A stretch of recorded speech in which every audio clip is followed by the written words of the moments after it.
The situation you're describing is deeply unsettling, and I can only imagine the emotional weight it carries.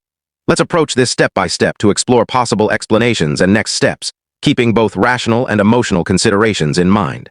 First, the emails coming from your late wife's account could have several origins. It's possible someone gained access to her account, either through hacking or because they had her credentials. The initial emails with old photos might suggest someone is accessing stored data, like cloud backups or synced albums. The recordings of her reading bedtime stories could also be from existing files, perhaps ones you weren't aware she'd saved. However, the video of her in the kitchen, seemingly filmed yesterday, raises serious questions, as it implies either new footage or manipulation. Here are some steps to consider. Secure the account. If you haven't already, try to access her email account to check for unauthorized activity. Look at the login history. Most email providers like Gmail or Outlook show recent device logins to see if someone else is accessing it. Change the password and enable two-factor authentication to prevent further access.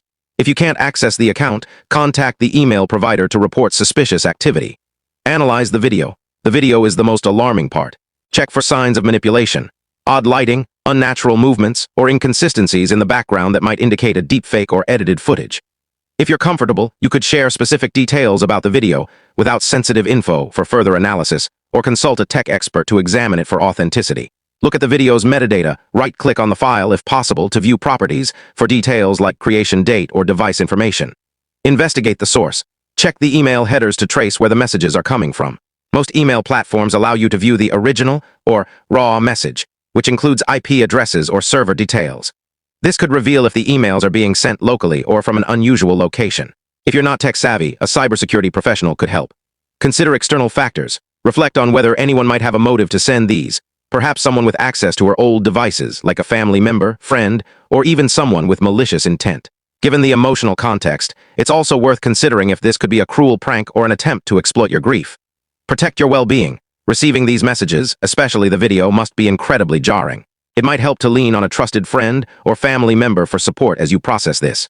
If you have your daughter to consider, think about how to approach this in a way that shields her from distress while you investigate. Preserve evidence. Save all emails, attachments, and the video in a secure location, like an external drive, without altering them. If this escalates or points to foul play, this evidence could be crucial for authorities or experts. The video's claim of being filmed yesterday could point to a few possibilities. A deepfake created using old footage of your wife. Someone impersonating her, unlikely but possible, or even a pre-recorded video misstated to seem recent. Given the house fire context, you might also check if any of her devices, phone, laptop, or cameras, survived or were accessed post-fire, as they could contain the source material.